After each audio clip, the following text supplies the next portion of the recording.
గుంటూరు జిల్లా తెనాలి నియోజకవర్గం ఈ రోజు సాయంత్రం తెనాలి తెలుగుదేశం పార్టీ కార్యాలయంలో తెనాలి నియోజకవర్గ మహానాడు కార్యక్రమం జరిగింది। ఈ కార్యక్రమానికి వంగా సామిరెడ్డి అధ్యక్షత వహిస్తూ మాజీ మంత్రివర్యులు శ్రీ ఆలపాటి రాజేంద్ర ప్రసాద్ ముఖ్య అతిథిగా విచ్చేశారు। ఈ సభలో కంచర్ల ఏడుకొండలు, తాడిబోయిన హరిప్రసాద్, కనక రాంబాబు, అన్నాబతున్ జయలక్ష్మి, ఈదర వెంకట పూర్ణచంద్రరావు, షేక్ ఇర్ఫాన్, మహేష్, చల్లా పుల్లారావు, డాక్టర్ ఆవుల్ చక్రవర్తి, పలు నియోజకవర్గ టీడీపీ నాయకులు, కార్యకర్తలు ఈ కార్యక్రమంలో పాల్గొని మహానాడు సభని విజయవంతం చేశారు।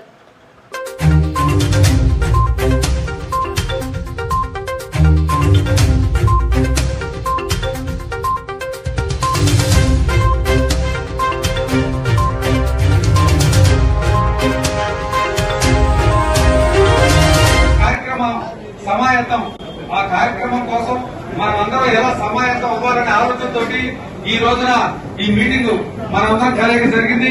దీని గురించి రాజా గారు మాట్లాడతారు।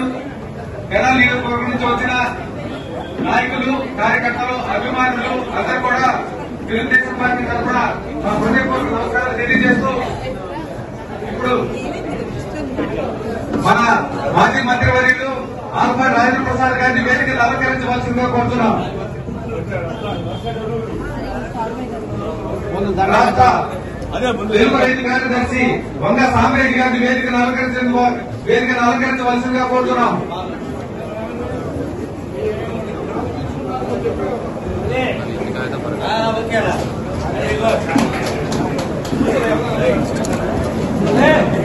రాష్ట్ర మైనారిటీ అధికార ప్రతినిధి కుద్దూస్ గారిని వేదికను అలంకరించవలసిందిగా కోరుతున్నాం।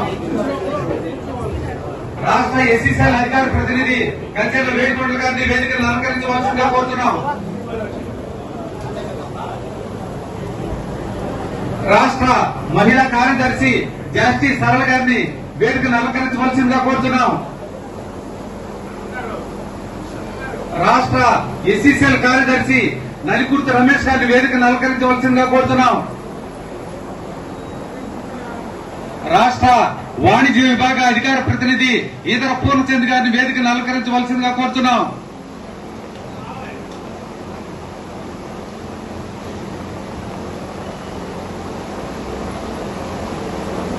పార్లమెంటు మహిళా అధ్యక్షురాలు అన్నాబతుని జయలక్ష్మి గారిని వేదికను అలంకరించవలసిందిగా కోరుతున్నాం। జిల్లా వాణిజ్య విభాగం అధ్యక్షులు నిడమానూరి వెంకటరత్నం గారిని వేదికను అలంకరించవలసిందిగా కోరుతున్నాం। నియోజకవర్గ తెలుగు యువత నాయకులు రావి సూర్య కిరణ్ తేజ గారిని వేదికను అలంకరించవలసిందిగా కోరుతున్నాం।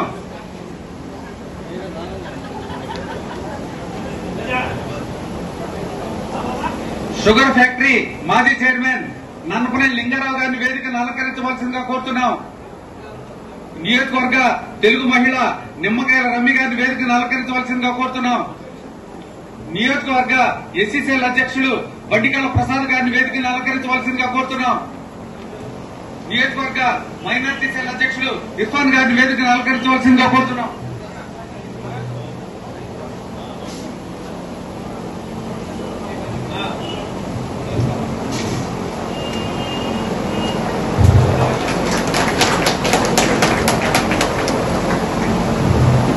మాజీ urban bank chairman Mangamuri Hariprasad గారిని వేదికను అలంకరించవలసిందిగా కోరుతున్నాం।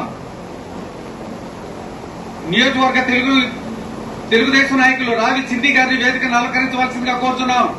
జిల్లా అధికార ప్రతినిధి జొన్నాదుల మహేష్ గారిని వేదికను అలంకరించవలసిందిగా కోరుతున్నాం। పులిపార మండల పార్టీ అధ్యక్షులు భీమవరపు చెనకోటి రెడ్డి గారిని వేదికను అలంకరించవలసిందిగా కోరుతున్నాం। తెనాలి రూరల్ మండల పార్టీ అధ్యక్షులు కేసరి కోటేశ్వరరావు గారిని వేదికను అలంకరించవలసిందిగా కోరుతున్నాం। తెలుగుదేశం పార్టీ సీనియర్ నాయకులు గజ్జల అమృతరాజు గారిని వేదికను అలంకరించవలసిందిగా కోరుతున్నాం। జిల్లా టీడీపీ కార్యదర్శి కొల్లి కోటిరెడ్డి గారిని వేదికను అలంకరించవలసిందిగా కోరుతున్నాం। మున్సిపల్ చైర్మన్ మాజీ పెండే వెంకటరావు గారిని వేదికను అలంకరించవలసిందిగా కోరుతున్నాం। మాజీ మార్కెటింగ్ యార్డ్ చైర్మన్ గడవట్టి సుబ్బయ్య గారిని వేదికను అలంకరించవలసిందిగా కోరుతున్నాం। మాజీ పోసో కార్పొరేషన్ చైర్మన్ కావేటి సామ్రాజ్యం గారిని వేదికను అలంకరించవలసిందిగా కోరుతున్నాం। మాజీ అర్బన్ బ్యాంక్ చైర్మన్ సోమవారపు నాగేశ్వరరావు గారిని వేదికను అలంకరించవలసిందిగా కోరుతున్నాం। నియోజకవర్గ రైతు సంఘ అధ్యక్షుడు చందు సాయిబాబు గారిని వేదికను అలంకరించవలసిందిగా కోరుతున్నాం।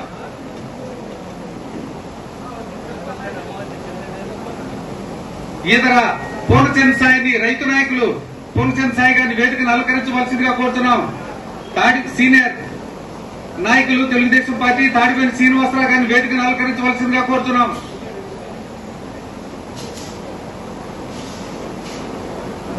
మున్సిపల్ కౌన్సిలర్స్ పసుపులేటి త్రిమూర్తి గారిని వేదికను అలంకరించవలసిందిగా కోరుతున్నాం. అడుచుపల్లి వెంకటేశ్వరరావు గారిని వేదికను అలంకరించవలసిందిగా కోరుతున్నాం. కొర్రపాటి శ్రీ లక్ష్మి గారిని వేదికను అలంకరించవలసిందిగా కోరుతున్నాం. దిగి అనిత గారిని వేదికను అలంకరించవలసిందిగా కోరుతున్నాం. అన్నం పిన్నారావు గారిని వేదికను అలంకరించవలసిందిగా కోరుతున్నాం. దేశీ నిగుందర గారిని వేదికను అలంకరించవలసిందిగా కోరుతున్నాం. బోయపాటి అరుణ్ గారిని వేదికను అలంకరించవలసిందిగా కోరుతున్నాం. తాడిపల్లి బ్రహ్మేశ్వరరావు గారిని వేదికను అలంకరించవలసిందిగా కోరుతున్నాం. ముందుగా మన సంప్రదాయం ప్రకారం అన్నగారి చిత్రపటానికి పూలమాల ఆవిష్కరించి తదుపరి కార్యక్రమాన్ని బిగించేద్దాం. ఈ కార్యక్రమాన్ని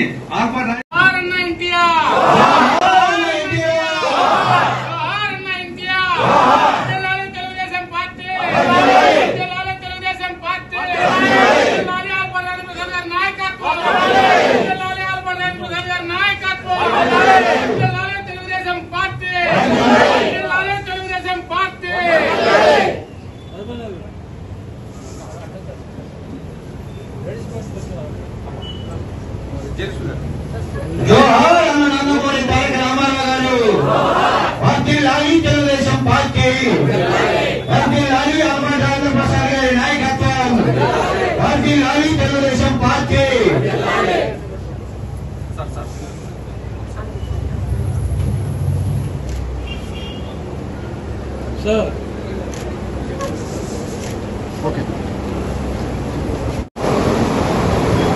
ఈరోజు మరి తెలుగుదేశం పార్టీ ఈ సమాజమే దేవాలయం, పేద ప్రజల దేవుళ్ళు అనే నినాదంతో ఆ రోజు అన్న నందమూరి తారక రామారావు గారు పార్టీ ఆవిర్భవించి 9 నెలల కాలంలోనే దేశంలో ఎక్కడా లేని విధంగా అధికారంలోకి తీసుకొచ్చినటువంటి ఘనత తెలుగుదేశం పార్టీకే దక్కింది, కార్యకర్తలకే దక్కిందని చెప్పి మీకందరికీ కూడా సవినయంగా తెలియజేసుకుంటూ ఈనాడు ఈ కార్యక్రమానికి ముఖ్య అతిథిగా విచ్చేసినటువంటి మనందరి అభిమాన పాత్రులు మన నాయకులు శ్రీ ఆలపాటి రాజేంద్ర ప్రసాద్ గారికి, వేదిక మీద ఉన్నటువంటి వివిధ హోదాల్లో ఉన్నటువంటి తెలుగుదేశం పార్టీ నాయకులకు, మహిళా తల్లులకు,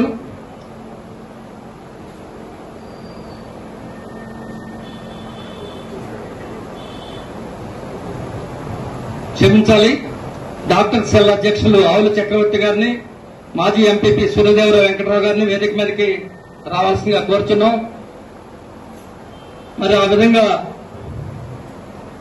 ఈ సమావేశానికి ఇచ్చేసినటువంటి తెలుగుదేశం పార్టీ ముఖ్య నాయకులందరికీ కూడా ప్రతి ఒక్కరికి పేరు పేరున హృదయపూర్వక నమస్కారాలు.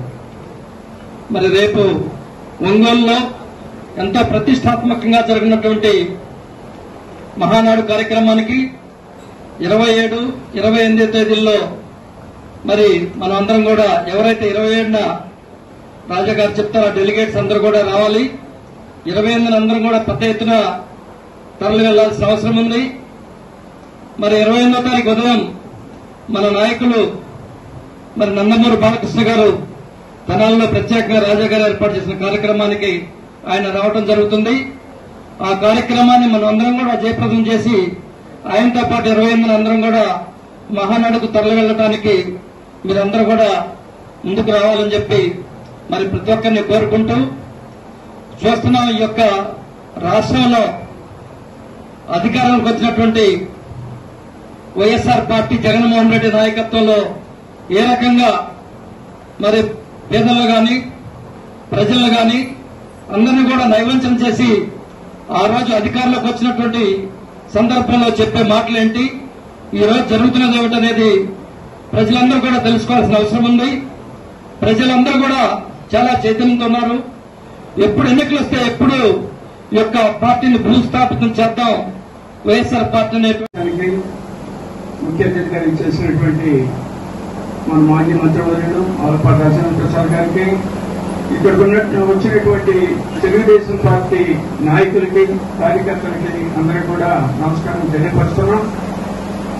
మరి మహానాడు జరిగేది సంవత్సరానికి ఒకసారి జరుగుతుంది.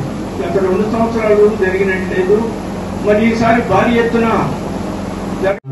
ఒక సంరక్షణ నడుపుతున్నటువంటి గురువారు మాజీ మంత్రి ఆలపాటి ప్రసాద్కి తెలుగుదేశం పార్టీ కుటుంబ సభ్యులందరికీ కూడా నా ఉద్యోగాలు నమస్కారాలు. ఈ ప్రభుత్వం వచ్చిన తర్వాత ప్రతి ఒక్క ఉద్యోగస్తులు ప్రతి ఒక్క కుటుంబం అన్ని విధాలు కూడా ఇబ్బంది పాలవుతుంది. అయితే చైతన్యం అయితే తెలుగుదేశం పార్టీ కుటుంబ సభ్యులందరికీ ముందుగా నమస్కారం. ఈ రోజున ఈ కార్యక్రమం ఏర్పాటు చేసుకోవడానికి గల ముఖ్య కారణం సాంబిరెడ్డి గారు చెప్పారు. మహానాడు కార్యక్రమాల్లో చురుగ్గా పాల్గొనవలసిన అవసరం ఈనాడు రాష్ట్రాన్ని పరిపాలిస్తున్న వైఎస్ఆర్ కాంగ్రెస్ పార్టీ చేస్తున్న నిత్య కృషి. ఇప్పుడు మన మాజీ జడ్పీటీసీ శ్రీమతి అన్నాపత్రుల జయలక్ష్మి గారిని ప్రసంగించవలసిందిగా కోరుతున్నాం.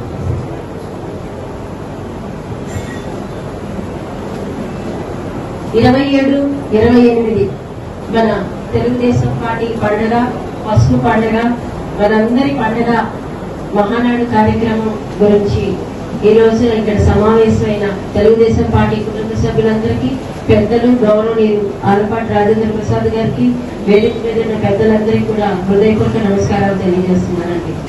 3 సంవత్సరాలుగా కాలకయ్యల పరిపాలన ఎలా ఉందో చూశాం.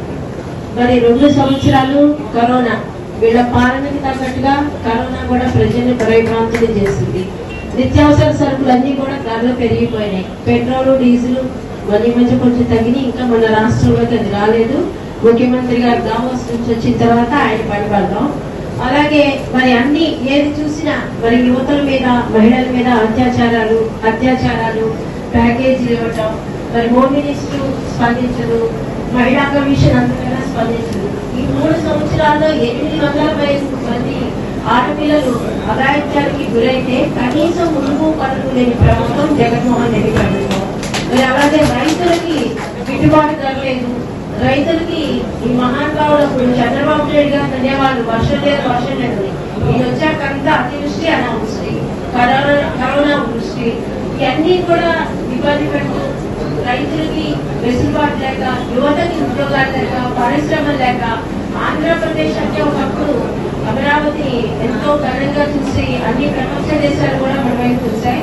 ఈ మహానుభావుడి పరిపాలన ఒక ఛాన్స్ లో వచ్చి మరి ఆంధ్రప్రదేశ్ అంటే పక్కన తెలంగాణ వాళ్ళు కూడా తిప్పుకునే విధంగా జరిగిపోయింది. అభివృద్ధి లేదు, మరి సంక్షేమం అంతకన్నా లేదు. ఆ నవరత్నాలని చెప్పేసి పాదయాత్ర చేసేటప్పుడు అభిలించి ముద్దులు పెట్టి, ముఖ్యంగా మహిళల్ని, ఎందుకంటే మహిళా తల్లులైతే తొందరగా అయిపోతారని చెప్పి మహిళల దగ్గర తీసుకొని మీ బిడ్డలకి మేనమామలు ఉంటాను, 2 బిడ్డలు ఎంత మంది బిడ్డలు ఉంటే అంతమందికి మేనమామలు అని చెప్పి ఈ పెద్ద మనిషి ఈ రోజు మరి ఒక బిడ్డకి అమ్మగొడియటానికే అల్లాడిపోతున్న రోజు. మరి ఈ విధంగా వీళ్ళు అప్పులు తీసుకొస్తున్నారు. వాళ్ళు దోచుకోవడం, దాచుకోవడం తప్పితే ప్రజలకు అడ్డుపెట్టిందే లేదు. అదంతా కూడా ప్రజలు అర్థం చేసుకుంటున్నారు. మరి మనందరం కూడా వాళ్ళకి అర్థమయ్యే రీతిలో చెప్తూ మరి ఈ 3 సంవత్సరాల నుంచి తెలుగుదేశం పార్టీ నాయకుల్ని మరి ఆర్థిక మూలాలను దెబ్బకొట్టడం, ఆత్మస్థైర్యాన్ని దెబ్బకొట్టడం, మరి మహానుభావుడు మన నాయకుడు చంద్రబాబు నాయుడు గారి ఇంటి దగ్గర నుంచి ఆఫీస్ మీద దాడి, అలాగే ప్రజావేదిక కూర్చి దగ్గర నుంచి మరి ఈనాటి వరకు కూడా జరుగుతున్న పరిస్థితులు అన్ని కూడా ప్రజలు గమనిస్తున్నారు. ప్రజలందరూ కూడా మరి ఈ కాలకేయుల పరిపాలనకి చరమగీతం పాడాలి అని ఒక నిర్ణయానికి అయితే వచ్చేసారు.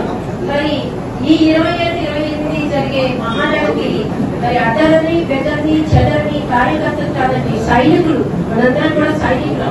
ఈ 3 సంవత్సరాల నుంచి ఎన్ని పోరాటాలు చేసినా మీ అందరూ ఉన్నారనే ధైర్యం మన నాయకులకి, చంద్రబాబు నాయుడు గారు కానీ, ఆలపాటి రాజా గారు కానీ, మరి మీ అందరూ భరోసా కల్పించినట్టుగా రేపు 27-28 కూడా ఒంగోళ్ళంతా కూడా ఏం చేయాలండి, పసుపు మయం చేయాలి.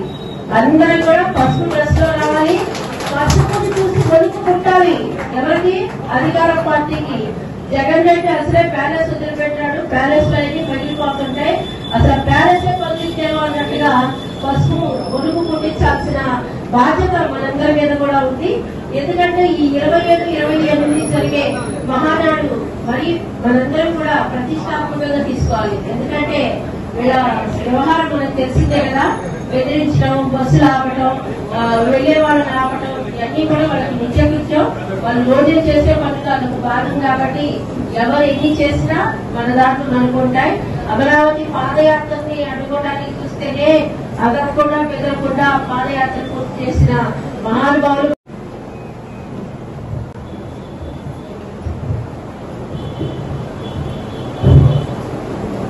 సభాధ్యక్ష సాంబరెడ్డి గారికి మన అందరినీ ఒక క్రమశిక్షణ నడుపుతున్నటువంటి గురువారు మాజీ మంత్రి ప్రధాన ప్రధానికి తెలుగుదేశం పార్టీ కుటుంబ సభ్యులందరికీ కూడా నా ఉద్యోగాలు అవసరాలు. ఈ ప్రభుత్వం వచ్చిన తర్వాత ప్రతి ఒక్క ఉద్యోగస్తులు ప్రతి ఒక్క కుటుంబం అన్ని శ్రీమతి నిమ్మకాయల రమ్య గారిని మాట్లాడాల్సిన కోరుతున్నాను.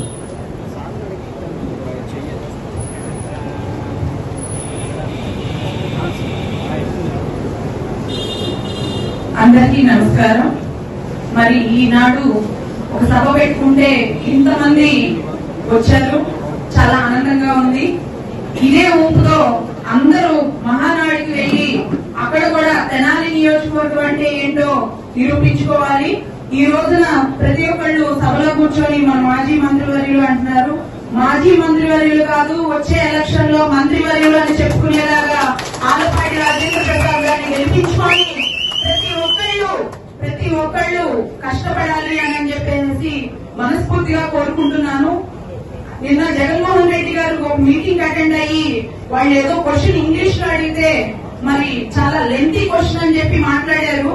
మరి అదే మా జగన్మోహన్ రెడ్డి గారు మొన్న ఒక రోజు ఒక 10th క్లాస్ విద్యార్థితో ఇంగ్లీష్ లో మాట్లాడారు. మరి అన్నింటిలో ముందుంటాను, అందరూ ఇంగ్లీష్ మీడియంలో చదవాలని, అన్నిటికీ ఫస్ట్ క్లాస్ అని చెప్పుకునే జగన్మోహన్ రెడ్డి గారికి అంత లెంతీ క్వశ్చన్ కి సమాధానం చెప్పే పరిస్థితి అక్కడ లేకుండా పోయింది. ప్రతి ఒక్కళ్ళు ఆంధ్రప్రదేశ్ ని చూసుకుంటూ ప్రతి ఒక్కళ్ళు ఒకటే మాట అంటున్నారు, మీ రాజధాని ఏది?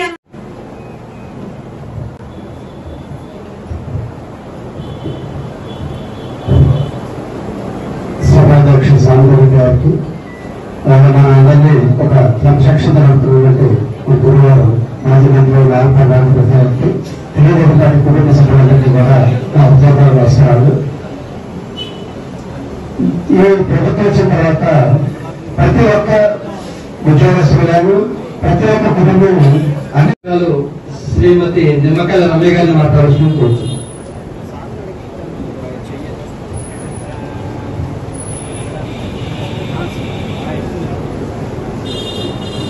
అందరికీ నమస్కారం. మరి ఈనాడు ఒక సభ పెట్టుకుంటే ఇంతమంది వచ్చారు, చాలా ఆనందంగా ఉంది. ఇదే ఊపుతో అందరూ మహానాడికి వెళ్లి అక్కడ కూడా తెనాలి నియోజకవర్గం అంటే ఏంటో నిరూపించుకోవాలి. ఈ రోజున ప్రతి ఒక్కళ్ళు సభలో కూర్చొని మన మాజీ మంత్రివర్యులు అంటున్నారు. మాజీ మంత్రివర్యులు కాదు, వచ్చే ఎలక్షన్ లో మంత్రివర్యులు అని చెప్పుకునేలాగా ఆలపాటి రాజేంద్ర ప్రసాద్ గారిని గెలిపించుకొని ప్రతి ఒక్కళ్ళు కష్టపడాలి అని చెప్పేసి మనస్ఫూర్తిగా కోరుకుంటున్నాను. నిన్న జగన్మోహన్ రెడ్డి గారు ఒక మీటింగ్ అటెండ్ అయ్యి వాళ్ళు ఏదో క్వశ్చన్ ఇంగ్లీష్ లో అడిగితే మరి చాలా లెంతీ క్వశ్చన్ అని చెప్పి మాట్లాడారు. మరి అదే మా జగన్మోహన్ రెడ్డి గారు మొన్న ఒక రోజు ఒక 10th క్లాస్ విద్యార్థితో ఇంగ్లీష్ లో మాట్లాడారు. మరి అన్నింటిలో ముందుంటాను, అందరూ ఇంగ్లీష్ మీడియంలో చదవాలని, అన్నిటికీ ఫస్ట్ క్లాస్ అని చెప్పుకునే జగన్మోహన్ రెడ్డి గారికి అంత లెంతీ క్వశ్చన్ కి సమాధానం చెప్పే పరిస్థితి అక్కడ లేకుండా పోయింది. ప్రతి ఒక్కళ్ళు ఆంధ్రప్రదేశ్ ని చూసుకుంటూ ప్రతి ఒక్కళ్ళు ఒకటే మాట అంటున్నారు, మీ రాజధాని ఏది? మన మైనారిటీ నాయకులు శ్రీ ఇర్ఫాన్ గారిని ప్రసంగించవలసిందిగా కోరుతున్నాను. వేదికను అలంకరించిన పెద్దలందరికీ నా హృదయపూర్వక నమస్కారాలు. అలాగే ఈ కార్యక్రమానికి చేసిన తెలుగుదేశం పార్టీ అభిమానుల కార్యకర్తలందరికీ కూడా నా హృదయపూర్వక నమస్కారాలు. ఈరోజు ఈ మహానాడు 27, 20 తారీఖు సభా కార్యక్రమాల గురించి గుంటూరు జిల్లా పార్టీ ఆఫీస్ లో కూడా మైనార్టీ సెల్ విభాగం మీటింగ్ జరిగిందండి. రాష్ట్ర అధ్యక్షులు మౌలానా ముస్తాక్ అహ్మద్ గారు అందరికీ పిలుపునిచ్చారు. మైనార్టీ సోదరులందరూ కలిసి రావాలి. 27వ తారీఖు శుక్రవారం వస్తుంది. ఆ రోజు నమాజ్ చదవడం కూడా అరేంజ్ చేయడానికి సలహా ఇచ్చాము మేము. వచ్చే పెద్దవాళ్ళు ఎవరైనా ఉంటే అలాగైతే ఈ మహానాడుకి ఎన్నో అడ్డంకులు వస్తాయి, ఖచ్చితంగా వస్తాయి. ఎందుకంటే ముఖ్యమంత్రి మూర్ఖుడు కాబట్టి ఆయన పాలన దృష్టి పెట్టకుండా ప్రతిపక్ష నాయకుడి మీద దృష్టి సారించాడు. ఈ మహానాడుకి ఎంతమంది రాకుండా చేస్తే అంత మంచిది అనే దృక్పథంతోనే ఆయన నడుస్తున్నాడు. ఇవాళ ఇందాక పేపర్లో చూసాం, బస్సుల దగ్గర నుంచి మొత్తం ఆ స్కూల్ బస్సులు మొత్తాన్ని దేనికో ఎలం పట్టుకోరమని పిలిపించాడంట. అయితే మహానాడుని ఆయన అడ్డుకుంటే అది మహాయజ్ఞంలో తయారైతే మనం చూపించాలి. ఒక మహాయజ్ఞాన్ని మనం ఈ రోజు 2 రోజులు జరిగేది మహానాడు, కానీ ఎలక్షన్ జరిగే వరకు ఒక అఖండ జ్యోతిలో ఎదుగుతూనే ఉండాలి. తెలుగుదేశం పార్టీకి సంబంధించిన సభలు కానివ్వండి, ఏదైనా సరే. సోదరులందరూ ఈ 2 రోజులు మహానాడు జరిగిన సైలెంట్ అవ్వకండి. ఎలక్షన్ జరిగే వరకు నిద్రపోకుండా చంద్రబాబు నాయుడు గెలిపించాలి, తెలుగుదేశం పార్టీని గెలిపించాలి, అమరావతి రైతుల్ని గెలిపించాలి. ముందు మనం అమరావతి రైతుల ఆర్తనాదాలకు గెలుపొక్కడే మనం ఇచ్చే బహుమతి. తెలుగుదేశం పార్టీని ఏ రోజు గెలిపిస్తామో ఆ రోజు అమరావతి రైతులందరూ సంతోషంగా దిగుతారు. ఈ విషయాన్ని మాత్రం మీరందరూ గుర్తుపెట్టుకోవాలి. మహానాడు విషయంలో ఎవరు నెగ్లెక్ట్ చేయబాకండి. ప్రతి ఇంటి నుంచి పసుపు రంగు బయలుదేరాల్సిందే వేసుకొని మనం ఒంగోలు ప్రతి గడపకి పసుపు రాయడానికి వెళ్ళాలి. మనం అందరం ఒంగోలు నియోజకవర్గంలో గడవ పుట్టాలా ఎప్పటికి ప్రతిపక్షమా అధికార పక్షమా అని ఆలోచించుకోవాలా. రాయలసీమలో జరిగిన 3 రోజుల చంద్రబాబు గారి రోడ్ షో ఇప్పటికి కూడా టీ స్టాల్ దగ్గర నుంచి అందరూ చర్చించుకుంటున్నారు. ప్రజలు పొరపాటు చేశారనేది ఒప్పుకున్నారు. ఈ రోజు ఆ జనం చూస్తూ ఉంటే నిజంగా ఆనంద బాష్పాలు వస్తున్నాయి మా కళలందరికీ. కార్యకర్తలకు ఒక విధంగా అది నిజమైన బూస్ట్ ఇచ్చే చంద్రబాబు నాయుడు గారు మహానాడు ముందు. ఈ మహానాడుతో ఇక తెగించేస్తారు, కార్యకర్తలందరూ బయటకు వచ్చేస్తారు. ఈ తెగింపు అనేది మనం వేసే ఓటు ఒక సెకండ్ వేస్తాం ఓటు, కానీ మన పోరాటం 5 సంవత్సరాలు చేస్తాం. చాలా జాగ్రత్తగా ఆ సెకండ్ వేసి ఓటు కోసం మనం చివరి వరకు బూత్ ఏజెంట్ల దగ్గర నుంచి అందరం చాలా అలర్ట్ ఉండాలా. జాగ్రత్తగా మనం ఏంటంటే తెలుగుదేశం పార్టీని కాపాడుకోవాలా. ఈ రోజు 100వ జయంతి ఉత్సవం ఒక సంతోషం అయితే మనకి ఈ రాష్ట్రాన్ని కాపాడుకోవాల్సిన బాధ్యత తెలుగుదేశం పార్టీ కార్యకర్తల మీద ఉంది. దాన్ని కూడా ఆలోచించి విస్మరించకుండా మహానాడుకు అందరూ బయలుదేరాలని కోరుకుంటూ సెలవు తీసుకుంటున్నాం.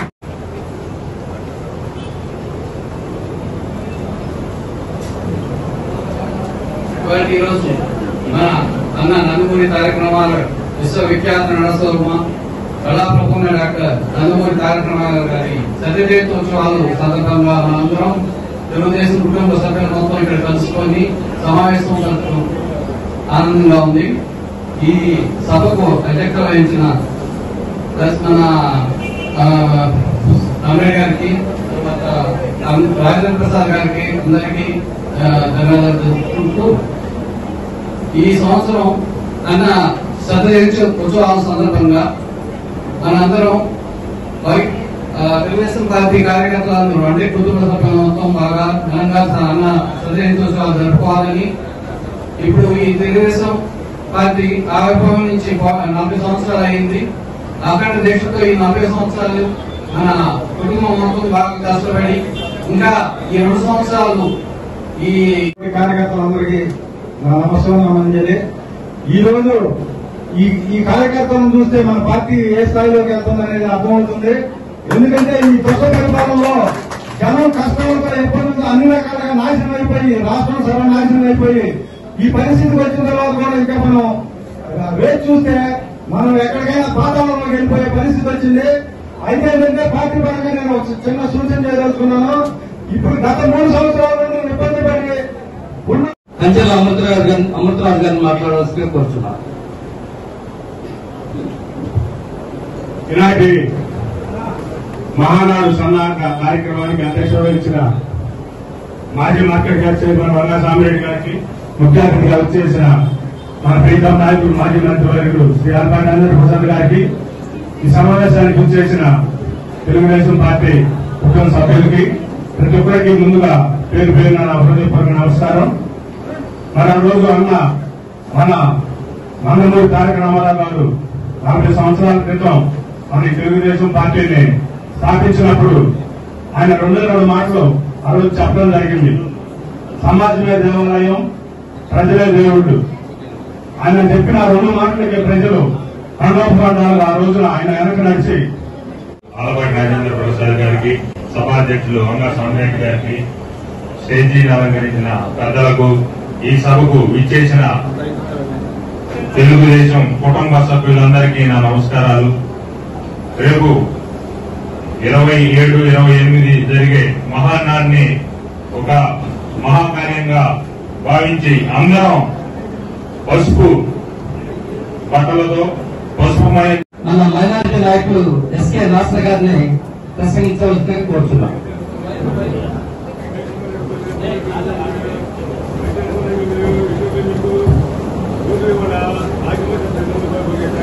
ఈ సభకు విచ్చేసిన ప్రజలందరికీ, అలాగే ఈ సభ నుంచి ఆశీనులైన తెలుగుదేశం పార్టీ కుటుంబ సభ్యులందరికీ నా హృదయపూర్వక నమస్కారాలు. తెలుగుదేశం పార్టీ అంటేనే కులాలకు మతాలకు అతీతంగా ఉన్న పార్టీ తెలుగుదేశం పార్టీ. అన్న నందమూరి తారక రామారావు గారు ప్రవేశించిన పార్టీలో మైనార్టీలకి రాజకీయంలో ముందస్తు ఇచ్చింది అన్న నందమూరి తారక రామారావు గారు.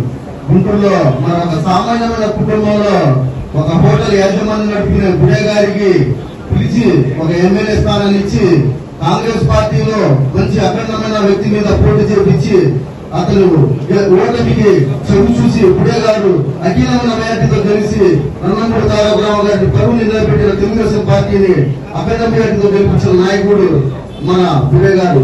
ఆ రోజుల్లో మైనార్టీలో మరి మహిళలు కూడా బయటికి రావాలి అని చెప్పని చంద్రబాబు నాయుడు గారి ఆదేశాలు మరి జాన్మోహన్ గారిని జడ్పీసీ చైర్మన్ చేసిన ఘనత అది ఒక తెలుగుదేశం పార్టీగా చెబుతుంది.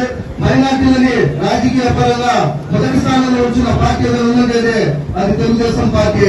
మరి చంద్రబాబు గారు మరి ఒక గతంలో నారా హమారా టీడీపీ హమారా అనే కార్యక్రమంలో ఎంతో ప్రమాణ చేయడంలో ఎంతో గంభీరంగా మరి ఆ కార్యక్రమానికి మైనార్టీ సోదరులందరూ జిల్లాల వ్యాప్తంగా అక్కడ సమావేశం అయితే వైసీపీ వాళ్ళు దాన్ని డిస్టర్బ్ చేయడం కోసం మా మైనార్టీలోనే ఒక 4 వ్యక్తులు ప్లేకార్డులు పెట్టి అక్కడ అసంఘిత కార్యక్రమాలు చూపించి మరి అక్కడ డిస్టర్బ్ చేయడం జరిగింది.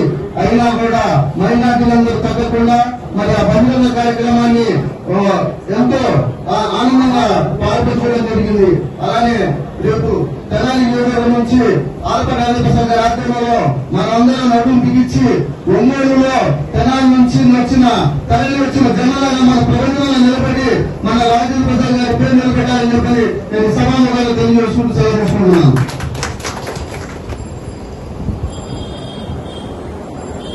థ్యాంక్ యూ నాసర్ గారు. ఇప్పుడు మన ఇటీవల నియమించబడిన పార్లమెంటరీ విభాగం వాణిజ్య విభాగంలో నియమించిన మన నాయకులు శ్రీ వెంకటరత్న గారిని ప్రశ్నించాల్సిందిగా కోరుతున్నాం. కాబట్టి మన ప్రాంతం వాడికి 2 పండుగలు, ఈ 2 పండుగల్ని ఉప్పెనలాగా ప్రపంచంలాగా దిగ్విజయం చేయాలని కోరుతూ సెలవు తీసుకుంటున్నాను. సభాధ్యక్షుడు గౌరవనీయులు సందర్భి గారికి, అదేవిధంగా పెద్దలు మాజీ మంత్రులు ఆలపాటి రాజకృష్ణ గారికి, తెలుగు స్థాయి నాయకులకు, నా కుటుంబ సభ్యులందరికీ కూడా ముందుగా నా హృదయపూర్వక నమస్కారాలు. మరి 27, 28 మహానాడు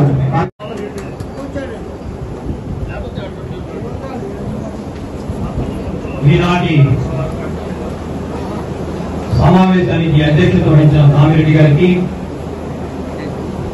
మన ప్రియతమ నేత మాజీ మంత్రివర్యులు ఆలపాటి రాజేంద్ర ప్రసాద్ గారికి, వేదికను అలంకరించిన పెద్దలకు, ఈ కార్యక్రమానికి చేసినటువంటి తెలుగుదేశం పార్టీ కుటుంబ సభ్యులందరికీ కూడా మహానాడు శుభాకాంక్షలు. తెలుగుదేశం పార్టీ ఆవిర్భావమే బడుగు బలహీన వర్గాలు, మైనారిటీలకు రాజకీయంగా ఒక మలుపు. అన్న నందమూరి తారక రామారావు గారు 1982 ఫిబ్రవరి నెలలో ఓల్డ్ ఎమ్మెల్యే క్వార్టర్స్ లో ఈ తెలుగుదేశం పార్టీ వ్యవస్థాపక సమావేశాన్ని ఏర్పాటు చేసినప్పుడు రాష్ట్రం మొత్తం కూడా ఒక ప్రపంచంగా బీసీలు, ముస్లిం మైనార్టీలు, ఎస్సీ ఎస్టీ సోదరులందరూ కూడా ఈ తెలుగుదేశం పార్టీ ఆవిర్భావం నుంచి ఈ 40 సంవత్సరాల ప్రస్థానంలో అధికారంలో ఉన్నా ప్రతిపక్షంలో ఉన్నా పార్టీకి వెన్నుదన్నుగా ఉన్నటువంటి కార్యకర్తలకి ధన్యవాదాలు.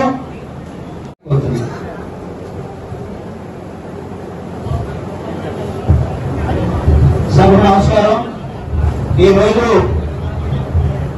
మన ప్రియతమ నాయకులు శ్రీ ఆలపాటి రాజేంద్ర ప్రసాద్ గారి ఆదేశానుసారం రేపు 27-28వ తారీఖు జరగబోతున్నటువంటి మహానాడు కార్యక్రమాన్ని మనం నిర్వహించుకునే దానికోసం, ఆ కార్యక్రమాల్లో మనం పాల్గొనే దానికోసం మనందరం కూడా కలిసి కూర్చుని మాట్లాడుకుని ఆ కార్యక్రమాన్ని జయప్రదం చేసేదానికోసం ఈనాటి సమావేశం ఏర్పాటు చేసుకుని ఉన్నాం. అలానే మన నాయకుడు ఆలపాటి రాజేంద్ర ప్రసాద్ గారికి, వేదిక పైన ఉన్నటువంటి పెద్దలకి, తెనాలి నియోజకవర్గం నుంచి వచ్చినటువంటి తెలుగుదేశం పార్టీ నాయకులు, కార్యకర్తలు అందరికీ కూడా మొదటిగా నా ధన్యవాదాలు తెలియజేస్తా ఉన్నా. గత 3 సంవత్సరాల నుంచి ఈ రాష్ట్రంలో అధికారంలో ఉన్నటువంటి ఒక ఫ్యాక్షనిస్ట్ ముఖ్యమంత్రి జగన్మోహన్ రెడ్డి. ఒక ఫ్యాక్షనిస్ట్ కి ముఖ్యమంత్రి పదవి వస్తే తమ పరిపాలన విధానం ఎలా ఉంటుందనే దానికోసం నిదర్శనమే ఈ 3 సంవత్సరాల పరిపాలనా కాలం. అలానే ఒక దోపిడీదారుడు తన తండ్రి అధికారాన్ని అడ్డం పెట్టుకుని 1,00,000 కోట్లు దోసుకుని దాచుకుని 16 నెలల జైలు జీవితం అనుభవించినటువంటి ఒక వ్యక్తి ముఖ్యమంత్రి అయితే, ఒక దొంగకు ఎలాంటి ఆలోచన అయితే ఉంటుందో ఈ సమాజంలో ఉన్నటువంటి ప్రతి వ్యక్తి మీద కూడా తనకు అదే అభిప్రాయం ఉంది. బజారులోకి వస్తే ప్రశ్నిస్తే తన అధికారాన్ని ఎక్కడ లాగుతారన్న ఉద్దేశంతో అణగదొక్కి ఈ పరిపాలన కొనసాగిస్తా ఉన్నారు. తన అదృష్టమో దురదృష్టమో కానీ ప్రపంచవ్యాప్తంగా ఎప్పుడూ రానటువంటి ఒక విపత్తు కరోనా వచ్చి 2 సంవత్సరాల పాటు ప్రజలు బయటికి రాకుండా ఉండేదాని కోసం ఆయనకి అవకాశం కల్పించింది. తన పరిపాలన విధానం అనేది తను ప్రమాణ స్వీకారం చేస్తూ 6 నెలల్లో ఈ దేశంలో మంచి ముఖ్యమంత్రి అనిపించుకుంటానని ప్రమాణం చేసినటువంటి వ్యక్తి 6 నెలల్లోనే ఒక ఫ్యాక్షనిస్టు, ఒక దోపిడీదారుడు, జైలు జీవితం అనుభవించినటువంటి వ్యక్తి ఈ రాష్ట్రాన్ని పరిపాలించలేడని రుజువు చేసుకున్నాడు. కానీ 2 సంవత్సరాలు కరోనా కాపాడుకుంటూ వచ్చింది. ఇప్పుడు సామాన్యమైనటువంటి జనజీవనం కొనసాగుతా ఉంది కాబట్టి ఈనాడు 3 సంవత్సరాల తర్వాత ఈ సమాజంలో ఉన్నటువంటి ప్రతి వ్యక్తి, వర్గం, వర్ణం, కులం, మతం అందరూ కూడా ఈ రోజు రోడ్డెక్కి ప్రశ్నిస్తున్నటువంటి సందర్భం. కాబట్టి తనకు రోజులు దగ్గర పడి అని తెలిసే ఈ రోజు రకరకాల విన్యాసాలు చేస్తా ఉన్నాడు. తనకు 180% ఓట్లు వేసి గద్దెనెక్కించినటువంటి దళితుల మీద తాను ప్రమాణం చేసిన మరుక్షణం నుంచి దాడులు మొదలేశాడు. డాక్టర్ సుధాకర్ గారి దగ్గర నుంచి మొదలెస్తే నిన్న సుబ్రహ్మణ్యం హత్య చేసేదాని వరకు కూడా తన దమనకాండని కొనసాగిస్తున్నటువంటి సందర్భం. ఈ రాష్ట్రంలో ఉన్నటువంటి ప్రజా సంఘాలు కానీ, ప్రతిపక్ష పార్టీలు కానీ ఏదైనా కూడా ప్రశ్నలు వచ్చి మాట్లాడాలంటే సిగ్గుపడతా ఉన్నారు. ఎందుకు? తాను చేస్తున్నటువంటి హత్యలు, అత్యాచారాలు, దౌర్జన్యాలు, దమనకాండల గురించి ప్రతిరోజు ప్రతి నిత్యం ఈ సమాజంలో ప్రజలకు మనం ఏం చెప్తామని ప్రతిపక్షాలు భయపడతా ఉంటే తనకు మాత్రం ఏ వండుకోలేదు. ఎందుకు? తను ఒక ఫ్యాషనిస్ట్ కాబట్టి తన ఒలికింతలు సాటుకునే దానికోసం, తాను ఎవరో ప్రశ్నించకుండా ఉండేదానికోసమే ఈ రోజు ఒక ఎమ్మెల్సీ తన దగ్గర జీవనం 5 సంవత్సరాలు గడిపి డ్రైవర్ గా పనిచేసినటువంటి ఒక వ్యక్తిని తానే వచ్చి కాలేజీ తీసుకెళ్లి మళ్లీ 2 గంటల తర్వాత శవాన్ని తీసుకొచ్చి అప్పచెప్పి ఇంటి దగ్గర వదిలేసి పారిపోయినటువంటి సందర్భం. నిన్న హోంమంత్రి గారు చెప్తా ఉంది 4 రోజుల తర్వాత బయటకు వచ్చి, కానీ మంత్రి గారు జగన్మోహన్ రెడ్డి గారంట దళితుల పక్షపాతి అంట. ఎందుకంటే అరెస్ట్ చేశారంట అనంతబాబుని. తానే వచ్చి నేనే చంపాను, నేనే తీసుకెళ్లాను, నేనే తీసుకొచ్చానని చెప్పి ప్రత్యక్షంగా తానే ప్రకటన చేస్తుంటే ఇలా అరెస్ట్ చేసిందా? 4 రోజుల పాటు ఎక్కడికి వెళ్ళారు ఈ పోలీసు వాళ్ళు? కనీసం ఒక హోంమంత్రివి నేనే అరెస్ట్ చేయించానని చెప్పు. 4 రోజుల తర్వాత అయినా అతను వచ్చినాకైనా జగన్మోహన్ రెడ్డి గారు చేయించారు. జగన్మోహన్ రెడ్డి గారు దళితుల పక్షపాతి అంట. ఎందుకంటే డాక్టర్ సుధాకర్ గారిని రోడ్డు మీద చంపారు. మాస్క్ అడిగితే మాస్క్ లేదని కిరణ్ శ్రీరామని చంపారు పోలీసులు, ఈ రోజు సుబ్రహ్మణ్యాన్ని చంపారు. ఎందుకు చంపాల్సి వచ్చిందంటే నా వ్యక్తిగత విషయాల్లో జోక్యం చేసుకున్నారంట. అంటే వీళ్ళ వ్యక్తిగత విషయాల్లో ఎవరు ఏమి మాట్లాడినా తనకు నచ్చపోయినా కారు ఎక్కించడం, చంపడం, తీసుకొచ్చి అప్పచెప్పడం. మరొక సీనియర్ మంత్రి ఉన్నాడు, తత్త అంతా వచ్చాడు. ఆయన పోలీసు వాళ్ళని దళిత సంఘాలన్నీ ప్రశ్నించి ఆయన ఫంక్షన్ లో పాల్గొంటా ఉన్నాడు. పోలీసులకు తెలియదా ఎందుకు అరెస్ట్ చేయలేదు అని. ఆయన అంటాడు అతను తప్పు చేయలేదు కాబట్టి ధైర్యంగా ఫంక్షన్ దొరుకుతాడని చెప్పాడు. మరి ఈ రోజు నుంచి పదే చంపాలని చెప్పాడు. చెప్పినప్పుడు ఈ సీనియర్ మంత్రి ఏం మాట్లాడాలి? నిజంగా ప్రజాస్వామ్యబద్ధంగా ఈ వైఎస్ఆర్సీపీ పార్టీగా ఉంటే, ప్రభుత్వం ఉంటే, తను వాళ్ళ పార్టీ ఎమ్మెల్సీ అయినా తనే వచ్చి నేనే తీసుకెళ్లి నేనే చంపి నేనే దించానని చెప్పి ప్రత్యక్షంగా ఒప్పుకున్నా కూడా మీరు పార్టీలో నుంచి సస్పెండ్ చేయడానికి భయపడుతున్నటువంటి దద్దములు మీరు దళితుల పక్షపాత. ఒక ఆయన ఉన్నాడు, ఒక సోషల్ వెల్ఫేర్ మంత్రి, ఆయన వచ్చి హత్య అన్నాడు. కొంతవరకు ధైర్యం వచ్చింది హత్య, కానీ అతను సస్పెండ్ చేయమని ఎందుకంటే పార్టీలో అతను రాజ్యసభ సభ్యత్వాన్ని రద్దు చేయాలని, పార్టీ నుంచి సస్పెండ్ చేయాలని ఒక దళితుడిగా మంత్రిగా ఉన్నప్పుడు హత్యని నీకు తెలిసినప్పుడు తను నిర్లక్ష్యంగా రెండో రోజు అదే రాత్రి అరెస్ట్ చేయాలని కానీ, పార్టీ నుంచి సస్పెండ్ చేయాలి కానీ ఎమ్మెల్సీ పదవులు రద్దు చేయాలని కానీ నువ్వు ఎందుకు కోరలేకపోతా ఉన్నావు? 180% ఓట్లు వేసిన దళితుల పక్షాన కేబినెట్ మంత్రిగా ఉండి, పైగా హోంమంత్రిగా ఉండి మంత్రి గారు వీళ్ళెవరో కూడా దళితుల గురించి మాట్లాడటానికి ధైర్యం లేదు. ఇంత దారుణంగా ఎవరు కూడా చూసి ఉండరు ఈ రాష్ట్రంలో. నేనే కారు ఎక్కించుకెళ్ళి నేనే చంపి నేనే తీసుకొచ్చి ఇంటి దగ్గర అప్పచెప్పి పోలీసుల దగ్గరకు వచ్చి కూడా నేనే చంపానని చెప్తా ఉన్నాడు. మరి ఇంతకంటే దారుణం, అన్యాయం ఎక్కడైనా ఉందా? ఇది దళితులకు జరగాల్సినటువంటి పరిస్థితి. ఎందుకంటే ఈ రోజు వరకు కూడా కొంతమంది గుడ్డిగా జగన్మోహన్ రెడ్డి దళితుల పక్షపాతని అపోహపడతా ఉన్నారు. తాను ముఖ్యమంత్రిగా ప్రమాణ స్వీకారం చేసిన దగ్గర నుంచి మరుక్షణం నుంచి డాక్టర్ సుధాకర్తో మొదలెస్తే ఈ రాష్ట్రంలో 900 మంది మీద హత్యలు అత్యాచారాలు జరిపినటువంటి దౌర్భాగ్యమైనటువంటి పరిపాలన కొనసాగించినటువంటి వ్యక్తి ముఖ్యమంత్రి. ఈ మధ్య గడప గడపకి తెలుగు వైఎస్ఆర్ పార్టీ వెళ్తా ఉన్నారు. తాను 3 సంవత్సరాల పాటు మంత్రివర్గం కదిలించకుండా మంత్రివర్గాన్ని కదిలించాడు, కట్టులు తెలుసుకున్నారు. ఇతను ఒక మోనార్క్ అని, ఒక ఫ్యాక్షనిస్ట్ అని భయపడతారనుకున్నారు. కానీ ప్రతి ఒక్కరు కూడా ఏ రాష్ట్ర ప్రభుత్వం ముఖ్యమంత్రి కూడా కేబినెట్ ను మార్చినప్పుడు ఇంత దారుణంగా భయంకరంగా ఎదురు తిరిగి బయటపడినటువంటి సందర్భాలు గతంలో ఎప్పుడూ లేదు. కానీ తప్పు పెట్టే కొందే వాళ్ళ పార్టీలో వాళ్ళు ఈ రోజు తిరిగి పైకి లేచి తననే దౌర్జన్యం చేసేదాని కోసం, తననే ఓడించడాని కోసం వైఎస్ఆర్సీపీ పార్టీలో ఉన్నటువంటి నాయకులు, ఎమ్మెల్యేలు, మంత్రులు ఈ రోజు సిద్ధంగా ఉన్నారు. ఇవన్నీ గమనించకుండా ఈ రోజు గడప గడపకి వెళ్తా ఉన్నారు.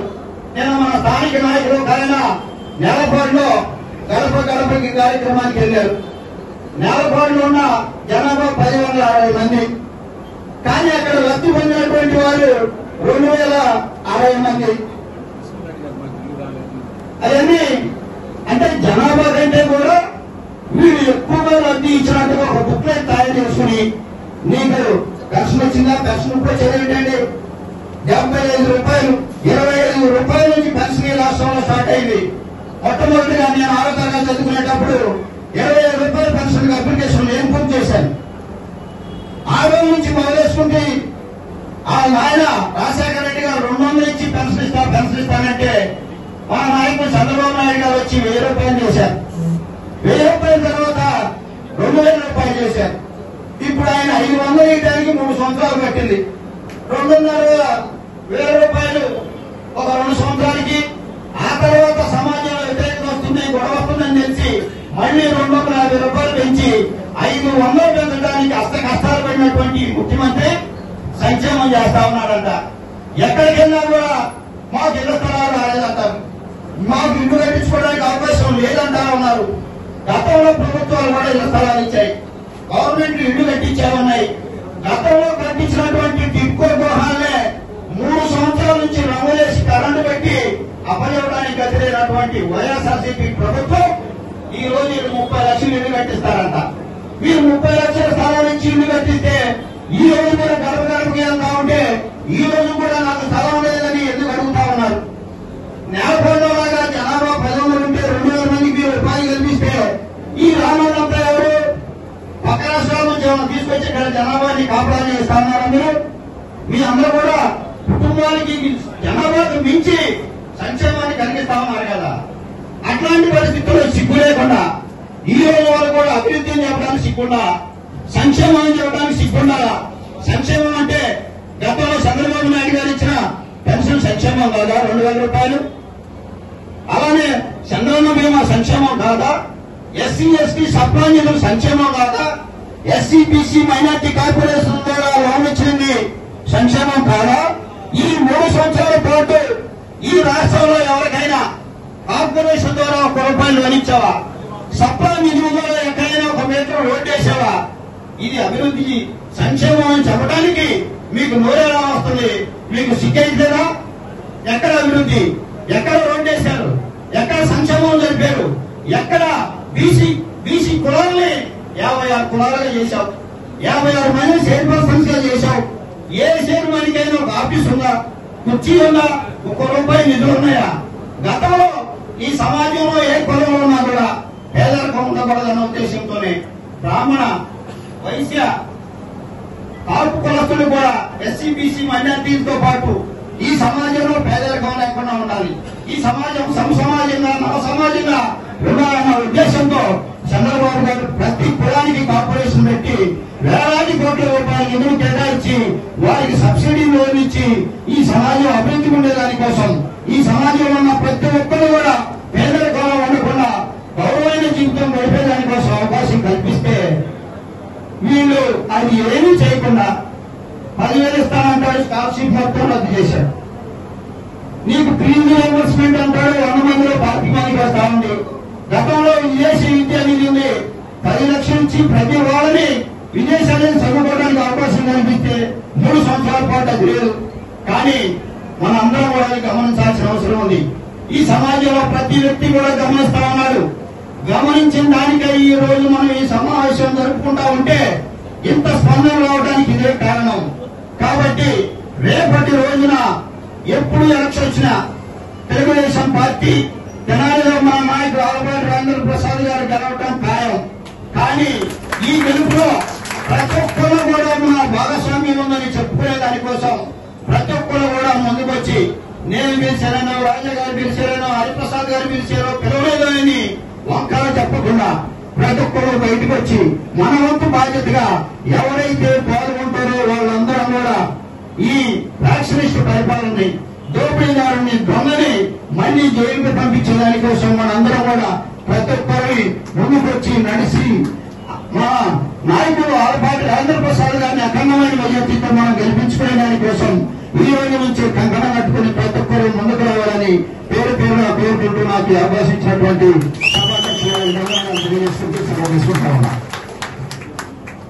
థ్యాంక్ యూ వినుకొండ గారు, చాలా బాగా చెప్పారు.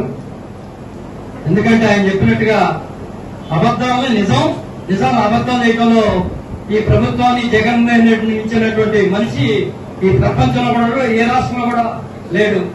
నిజం చెప్తే ఆయన నొక్కేయాలని గొంతు నొక్కేయటం. ఆయన చెప్పినట్లుగా మొన్న డ్రైవర్ సుబ్రహ్మణ్యం హత్య కేసులో వివిధ స్థాయి హోదాలో ఉన్నటువంటి తెలుగుదేశం నాయకులు, కార్యకర్తలు, అభిమానులు, కుటుంబ సభ్యులు అందరికీ కూడా మన హృదయపూర్వక నమస్కారం తెలియజేసుకుంటా ఉన్నాను. ముందుగా నాకు ఈ రోజున నన్ను నమ్మి నాకు ఈ పదవి ఇచ్చిన శ్రీ ఆలపాటి రాజేంద్ర ప్రసాద్ గారికి మరొకసారి ప్రత్యేకించి ధన్యవాదాలు తెలియజేసుకుంటా ఉన్నాను. మరి నా మీద ఏదైతే బాధ్యత పెట్టారో ఆ బాధ్యతను నేను చిత్తశుద్ధితో నిర్వహిస్తానని తెలియజేసుకుంటాను. ఈ రోజు ఇక్కడికి వచ్చేసినటువంటి పెద్దలందరికీ నమస్కారం. ఏదైతే మహానాడు కార్యక్రమం ఉందో దాన్ని దిగ్విజయం చేయడం కోసం ఈ రోజు ఈ కార్యక్రమం ఏర్పాటు చేసుకున్నాం. దానిలో భాగంగానే మరి జగన్మోహన్ రెడ్డి గారు ఈ రోజున వారు చేస్తున్నటువంటి అకృత్యాలు, బీసీలు, ఎస్సీలు, ఎస్టీల మీద జరుగుతున్నటువంటి దాడులు, దుర్మార్గాలు ఎన్ని చెప్పినా తక్కువ అవుతాయి. మరి వాళ్ళు ప్రతి ఒక్కరు కూడా మాట తప్పను మరో తిప్పను అన్నదానిలో అక్షరవృక్షం.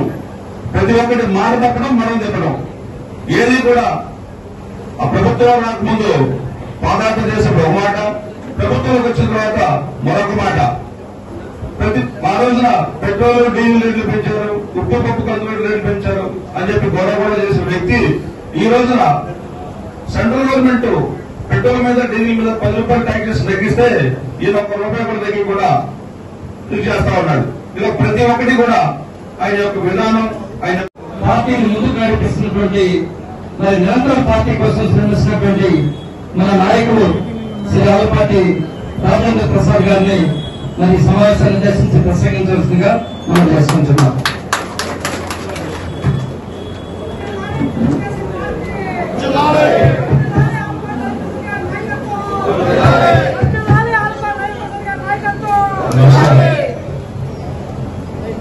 సభకి నమస్కారం.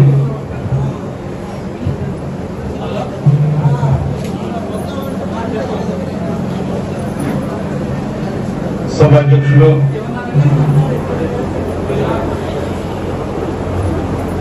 ప్రజలు, గౌరవనీయులు,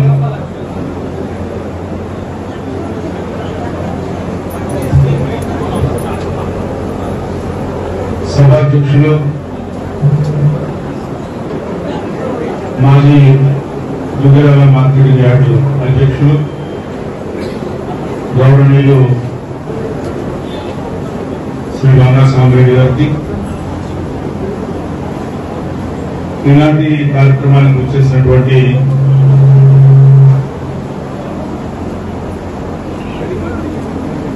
తెలుగుదేశం పార్టీ కుటుంబ సభ్యులు, వేదిక మీద ఉన్న వివిధ స్థాయిల్లో వివిధ హోదాల్లో ఉన్నటువంటి నాయకత్వానికి, ఈనాటి జరగబోయే మహానాడిని జయప్రదం చేసుకోవడానికి వచ్చేసినటువంటి పెద్దలందరికీ కూడా పాత్రికేయులకి నా హృదయపూర్వకమైన ధన్యవాదాలు.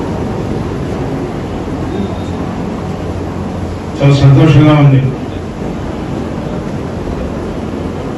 మనందరికీ తెలుసు, మహానాడు అనేది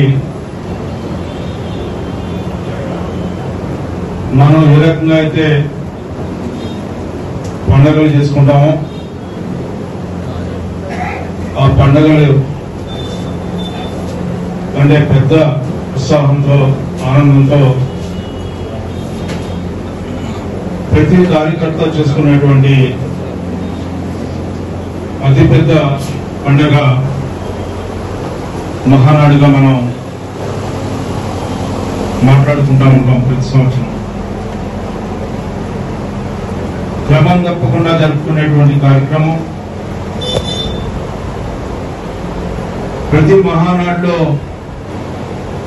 గతాన్ని, వర్తమానాన్ని రెండింటినీ కూడా సమన్వయం చేసుకుంటూ భవిష్యత్తుకి పునాదులు వేసుకునేటటువంటి మహానాడుగా మనం వర్ణించుకోవచ్చు. అయితే ఈ దఫా జరిగే మహానాడికి 2 ప్రత్యేకతలు ఉన్నాయి. ఒకటి, 40 వసంతాలు పూర్తి చేసుకున్నటువంటి పరిపూర్ణతతో కూడినటువంటి, నిబద్ధతతో కూడినటువంటి తెలుగుదేశం పార్టీ యొక్క వైభవాన్ని ఏ రకంగా ఆవిర్భవించింది, దశల వారీగా ఈ 4 దశాబ్దాల్లో రాజకీయ క్రమంలో రాష్ట్రంలో కానీ దేశంలో కానీ రాజకీయ ప్రాధాన్యతని ఏ రకంగా సంతరించుకుంటూ ప్రజలతో మమేకమై ఉన్న అంశాలని మనం తలుచుకునే కార్యక్రమం రేపటి వేదిక అని చెప్పి ఈనాడు మీకు మనం చేస్తా ఉన్నాం. ఇంకొక గొప్ప విషయం ఏంటంటే, ఏ పేరు చెప్తే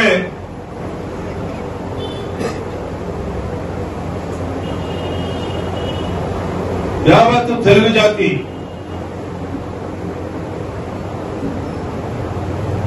ఉత్సాహంతో ఉరకలెత్తు మన గౌరవాన్ని చాటి చెప్పినటువంటి మన పార్టీ వ్యవస్థాపక అధ్యక్షులు కీర్తిశేషులు నందమూరి తారక రామారావు యొక్క శత జయంతి ఉత్సవాలను జరుపుకునే కార్యక్రమం ప్రపంచంలో ఎక్కడున్నా కూడా ఏ తెలుగువాడు కూడా వారి యొక్క హృదయ స్పందనే రేపు 28వ తారీఖు జరగబోయే కార్యక్రమంగా కూడా మనం భావించవచ్చు అని చెప్పి ఈ సందర్భంగా మీ అందరికీ మనం చేస్తా ఉన్నాం. అందుకే ఈ రోజున వ్యయ ప్రయాసంతో కూడిన భవిష్యత్ తరానికి మన నాయకుడి యొక్క చరిత్ర కళాకారుడిగా, మన నాయకుడి యొక్క సామాజిక దృక్పథం, మన నాయకుడు ఏ రకంగా రాజకీయాన్ని సామాన్య మానవుడికి అర్థమయ్యేలాగా చేయటమే కాకుండా అతి సామాన్యుని అనన్య సామాన్యుడిగా తీర్చిదిద్దినటువంటి తెలుగుదేశం పార్టీ నాయకత్వం అని చెప్పి చెప్పాల్సిన బాధ్యత మనందరి యొక్క భుజ స్కంధాల మీద ఉంది అనే భావంతో ఇంత వరుడింత అన్నట్టుగా ఒక సాధారణ కార్యకర్తని ఒక నాయకుడిగా చేసిన ఘనత తెలుగుదేశం పార్టీది. కాబట్టి నా వంతు బాధ్యతగా, నా వంతు కర్తవ్యంగా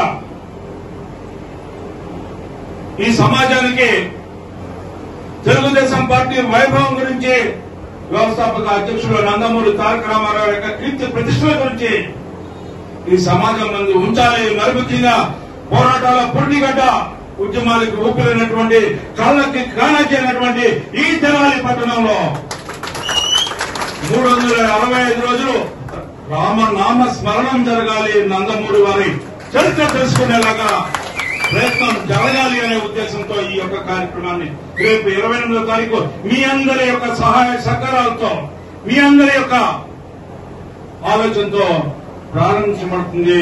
రేపు 28వ తారీఖు ఈ కార్యక్రమం వారి యొక్క తనయుడు నందమూరి బాలకృష్ణ గారి సువర్ణ హస్తాలతో మీరు నక్కబోతా ఉన్నాం.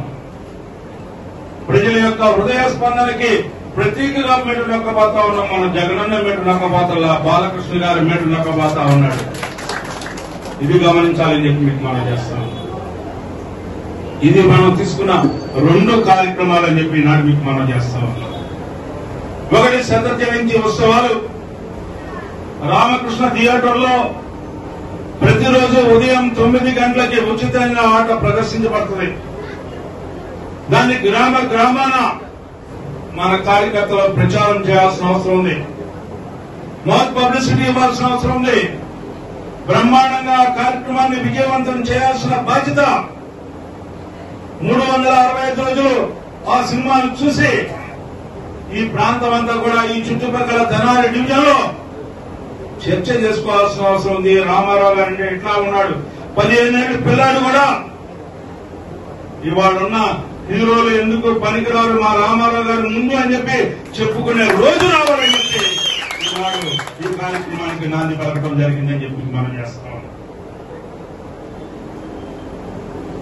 నటన సార్వభౌముడు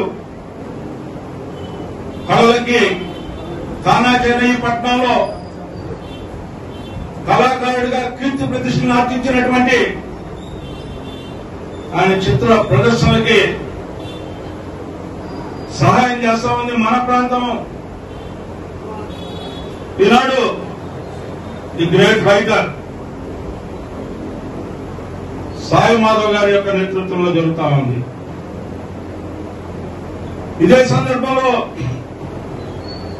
స్వయంగా బాలకృష్ణ గారి 12 మాసాలు కూడా 12 మంది కుటుంబ సభ్యులు వచ్చి రంగస్థల నటులకి వాళ్ళను సత్కరిద్దాం. అమ్మ ఎన్టీ రామారావు గారితో ఎవరైతే ఆనాటి నుంచి ఈనాటి వరకు కళాకారులుగా ఉన్నారో వారికి శతాబ్ది ఉత్సవాల ద్వారా వారిని కూడా సత్కరించుకుందామని చెప్పి కుటుంబ సభ్యులు ప్రతి ఒక్క నెల ఒక కుటుంబ సభ్యుడు వచ్చి ఈ కార్యక్రమాన్ని మేము నిర్వర్తిస్తామని చెప్పి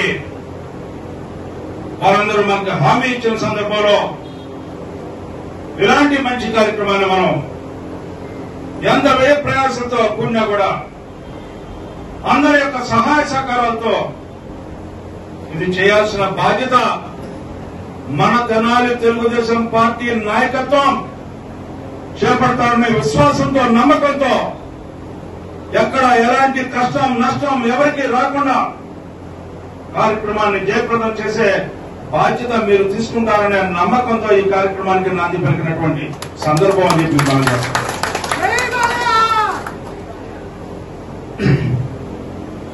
40 సంవత్సరాల వైభవం ఏ రకంగా పార్టీ ఆవిర్భవించబడింది, ఎందుకు ఆవిర్భవించబడింది, ఎవరెవరు రాజకీయ అరంగేటం చేశారు 40 సంవత్సరాల క్రితం తెలుగుదేశం పార్టీ ఆవిర్భావంతో 1983 నుంచి ఈనాటి వరకు కూడా ఏ రకంగా రాజకీయాలని తెలుగుదేశం పార్టీగా నిబద్ధతతో నడుపుతుంది మనందరికీ తెలిసిన వాస్తవాలు. కొత్తగా నేను చెప్పాల్సిన అవసరం ఏ ఒక్క కార్యకర్త కూడా. కానీ ఒక్కటి మనం గమనించండి, ఏనాడు కూడా మనం ప్రజలకి నష్టం కలగజేయలేదు అని చెప్పి మీ అందరూ కూడా గుర్తు తెచ్చుకోవాల్సిన అవసరం. 1989లో ఓడిపోయినప్పుడు మనం నష్టం చేసి ఓడిపోలా. 2004లో మనం ఎవరికి హాని చేసి ఓడిపోలా. 2009లో ఏ రకమైన దుర్మార్గాలు చేసి మనం ఓడిపోలా.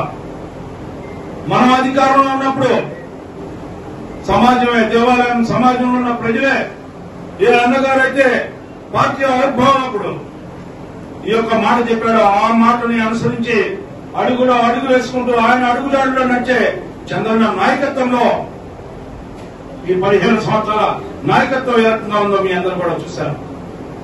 7 సంవత్సరాల నాయకత్వం నందమూరి తారక రామారావు నాయకత్వాన్ని, అధికారాన్ని గమనంలో తీసుకొని ఆ తర్వాత జరిగిన అధికార మార్పిడి ద్వారా వచ్చినటువంటి నాయకత్వం చంద్రబాబు నాయుడు గారి ద్వారా ఈ సమాజంలో ఎన్ని రకాలైన అభివృద్ధి చేశామో మనందరం కూడా ఒకసారి గుర్తు తెచ్చుకోవాల్సిన అవసరం. ఎందుకంటే నాకు తెలిసేటప్పటికీ రాజకీయాల్లోకి నాకంటే ముందున్నారో ఎంతమంది ఉన్నారో నాకైతే తెలియదు. కానీ నేను రాజకీయాల్లోకి వచ్చిన దగ్గర నుంచి గమనించింది గ్రామాలకు రోడ్లు ఉండేవి కాదు. పల్లెకైతే అసలు చెప్పాల్సిన అవసరం లేదు. ఏ పల్లెలోకి వెళ్ళడానికి కూడా కనీసం తార్ రోడ్డు కాదు, మెటల్ రోడ్డు కూడా లేనటువంటి పరిస్థితి నుంచి వాళ్ళు ఏ పల్లెలో కూడా వెళ్ళాలన్నా కూడా డైరెక్ట్ గా ఏ పల్లెలో ఏ పెళ్లి చేసుకున్నా, ఏ తతంగం చేసుకున్నా ఆ ఇంటి ముందరికి కారు ఆగే పరిస్థితి కల్పించినటువంటి నాయకత్వం చంద్రబాబు నాయుడు గారు. ఎందుకంటే అభివృద్ధి ఏం చెప్పాలండి. ఇవాళ చౌక ధరలో దుకాణం పెట్టి పేదవారికి 2 రూపాయల కిలో బియ్యం అనే పథకాన్ని తీసుకొచ్చిన ఘనత తెలుగుదేశం పార్టీది. ఒక బియ్యం కాదు, ఒక పంచదార కాదు, నిత్యావసర వస్తువులను దాదాపు నూనెతో సహా పంచిన ఘనత తెలుగుదేశం పార్టీది. అయితే ఈనాడు నేను అడుగుతా ఉన్నా, అదే చౌక ధరల దుకాణంలో ఒక్క బియ్యం తప్పితే ఏదైనా ఇస్తున్నారేమో అని చెప్పమని చెప్పి ఈ వైసీపీ నాయకత్వాన్ని గడప గడపకి వెళ్ళినప్పుడు అడిగితే బాగుంటుందని చెప్పి నేను కోరుకుంటా ఉన్నా. మీకు దమ్ము ధైర్యం ఉంటే నూనె వస్తుందా, పంచదార వస్తుందా, బెల్లం వస్తుందా, మిరపకాయలు వస్తున్నాయా, కందిపప్పు వస్తుందా అని చెప్పి అడిగే ఎమ్మెల్యే ఎవరైనా ఉండాలా 175 మంది అని చెప్పి నేను ఛాలెంజ్ విసురుతున్నా అని చెప్పి ఎందుకయ్యా మీరు గడప గడపకి అని చెప్పి ఇందాక చెప్తా ఉన్నాడు తమ్ముడు కొండలో నేలపాడు వెళ్ళారంట. వెళ్తే వాళ్ళు ఏమడిగారు, అయ్యా మాకు పెన్షన్ రావట్లేదు, అయ్యా మాకు ఇల్లు లేవు, అయ్యా మాకు ఇళ్ల స్థలం లేదు. ఈ రకంగా బ్రహ్మాండంగా వాళ్ళు ప్రశ్నల మీద ప్రశ్నలు వేస్తా ఉంటే ఎమ్మెల్యే గారిని ఆయన ఒక లెక్క చెప్పాయంటే అమ్మటే రాన్నా అంట. మరి ఎవరో ఆయన ఈ ఊళ్ళో జనాభా ఎంత జరిగాయంట 1162 మంది అని చెప్పారంట. ఎన్ని ఇచ్చామని అంటే 2024 మందికి ఇచ్చారంట. ఎవరికి ఇచ్చారు? మరి ఇస్తే పెన్షన్ లేదని కలుపుతున్నారు, ఇల్లు లేదని కలుపుతున్నారు, ఇళ్ల స్థలం లేదని ఎందుకు కలుపుతున్నారు, ఇల్లు కట్టించలేదని ఎందుకు కలుపుతున్నారు? ఇన్ని సమస్యలు అడుగుతా ఉంటే సమస్యలకి సమాధానం చెప్పలేనటువంటి పరిస్థితిలో ఈ ప్రభుత్వం ఉందని చెప్పి నేను మనం చేస్తున్నాను. నిత్యావసర వస్తువుల ధరలు ఏ రకంగా ఉన్నాయనేది ఒకసారి ఆలోచించండి. మనం చెప్పేది కాదు, ఏ ఇంట్లో అడిగినా కూడా డీజిల్ ధరలు పెరిగినాయి, పెట్రోల్ ధరలు పెరిగినాయి. ఇవన్నీ ఒక పక్కన ఉంటే కరెంట్ ఛార్జీల గురించి నేను అడుగుతా ఉన్నా. సగం మంది రైతాంగం ఉన్నారు ఇక్కడ. నేను అడుగుతా ఉన్నా, మీ పంటల్ని ఎన్నిసార్లు కొన్నారు ఈ 3 సంవత్సరాల్లో? ధాన్యానికి ఎంత రేట్ ఇచ్చారు? మొక్కజొన్నకి ఎంత రేట్ ఇచ్చారు? జొన్నలకి ఎంత రేట్ ఇచ్చారు? పసుపుకి ఎంత రేట్ ఇచ్చారు? 2011లో ఎంత ఉందో ధాన్యం ధర, 2021లో కూడా ధాన్యం ధర అంటుంటే కేవలం 20% కూడా కొననటువంటి అసమర్థ ప్రభుత్వం ఏదైనా ఉందంటే అది జగన్మోహన్ రెడ్డి గారి ప్రభుత్వం అని చెప్పి చెప్పుకో తప్పదో చెప్పి మనం చేస్తాం. కౌలు రైతులకు నువ్వేం చెప్పావు? లేకపోతే వడ్డీ లేని రుణాలు గురించి నువ్వేం చెప్పావు? ఏ అంశంలో చూసుకున్నా కూడా విద్యార్థులకి రియంబర్స్మెంట్ లేదు, యువకులకు ఉద్యోగం లేదు. గత ప్రభుత్వం నిరుద్యోగ వృత్తి ప్రవేశపెడితే ఆ నిరుద్యోగ వృత్తిని కూడా తీసేసినటువంటి మాయా ప్రభుత్వం ఏదైనా ఉందండి జగన్మోహన్ రెడ్డి గారి ప్రభుత్వం. ఈరోజు మీరు గమనించండి, మహిళల గురించి, మహిళల మీద అత్యాచారాలు ఏ రకంగా జరుగుతున్నాయి. దీనికి కారణం ఏమిటి? విచ్చలవిడితనం, యువకులు నిర్వీర్యం ఎత్తుకొస్తా ఉన్నారు. మీరు తీసుకొచ్చిన గంజాయి, మీరు తీసుకొచ్చిన మద్యం, మీరు నేర్పించే విద్యలు ఎక్కడ పడితే అక్కడ పేకాట. ఒక ఎమ్మెల్సీ, ఒక ఎమ్మెల్యే స్వయంగా తన కార్ డ్రైవర్ ని చంపి 70 ఏళ్ళగా కార్లు తీసుకొచ్చుకునే పరిస్థితి ఈ రాష్ట్రంలో ఉంటే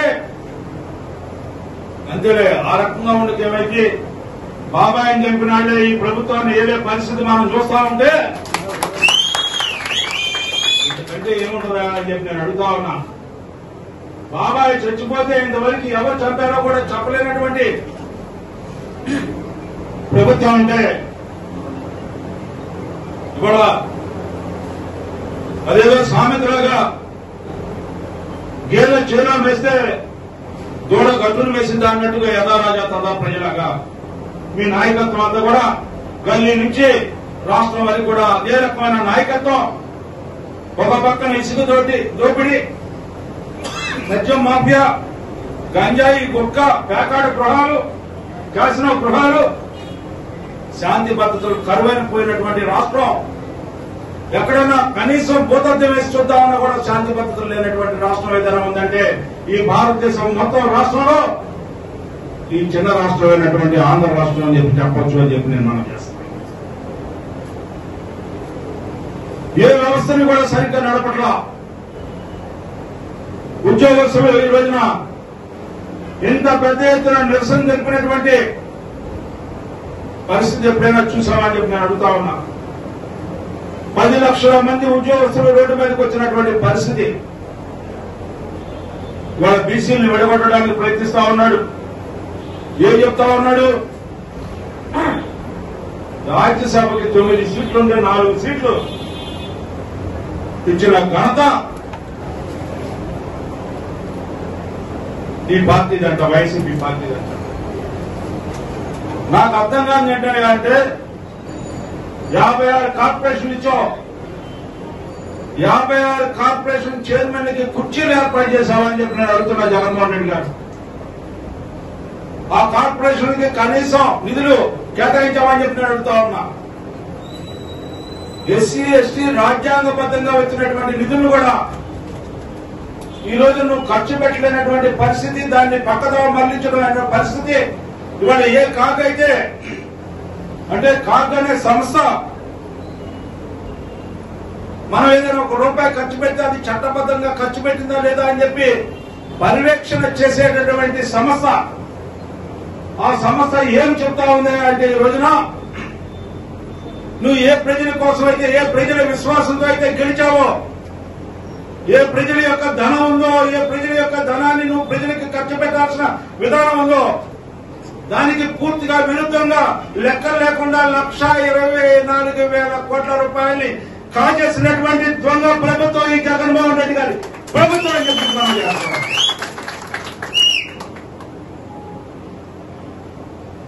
నేను నాయన్ని అడ్డం పెట్టుకుని లక్షల కోట్లు దోచినటువంటి ఘనత, అందుకే 18 నెలలు జైల్లో ఉన్నటువంటి ముఖ్యమంత్రి గారు, మా ముఖ్యమంత్రి గారు. నువ్వు నారాయణ గారిని లీక్ అయిందే మీ ఉద్యోగస్తుల ద్వారా. ఆ ఉద్యోగస్తులని నువ్వు ఎక్కడ ఎంక్వైరీ చేయరా? ప్రైవేట్ సంస్థల్లో పనిచేసే వాడిని ఎంక్వైరీ చేసి నారాయణ గారు తప్పు చేసినట్టుగా నిరూపిస్తే ఆ నారాయణ గారే నేను చైర్మన్ కాదు అని చెప్పి లిఖితపూర్వకంగా డాక్యుమెంట్ ఉండే కోర్టు ఒప్పుకోగా రిలీజ్ చేసింది. అంటే వాళ్ళని మాత్రం నిమిషాల మీద, ఆగమేఘాల మీద ఏ రాష్ట్రంలో ఉన్నా కూడా, ఏ ప్రదేశంలో ఉన్నా కూడా బాధిత ఉన్నాడా, భర్తతో భార్య ఉందా, లేకపోతే ఎలాంటి పరిస్థితుల్లో ఉన్నారని కూడా చూడకుండా అరెస్ట్ చేసేవే. నీ ఎమ్మెల్సీ మాత్రం నిర్దాక్షిణ్యంగా డ్రైవర్ ని చంపేసి కార్లో వేసుకొచ్చి ఏమిటయ్యా అరెస్ట్ చేయాలంటే అడిగినా అరెస్ట్ చేసినటువంటి దొంగ ప్రభుత్వం మీది కాదా అని చెప్పి నేను మనం చేస్తాను.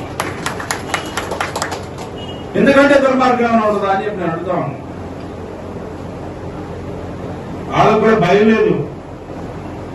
బాబాయ్ చంపినాళ్లే చక్కగా బట్టలు వేసుకొని, తెల్ల బట్టలు వేసుకొని రోడ్డు మీద తిరుగుతా ఉంటే, కావలు ఎగరేసుకొని తిరుగుతా ఉంటే మనం ఎవరిని చంపినా కూడా మన అరెస్ట్ చేయాలనే భయం లేకుండా ఉంది. కాబట్టి నాటి ఈ పరిస్థితికి మార్గం అని చెప్పి నేను అడుగుతాను.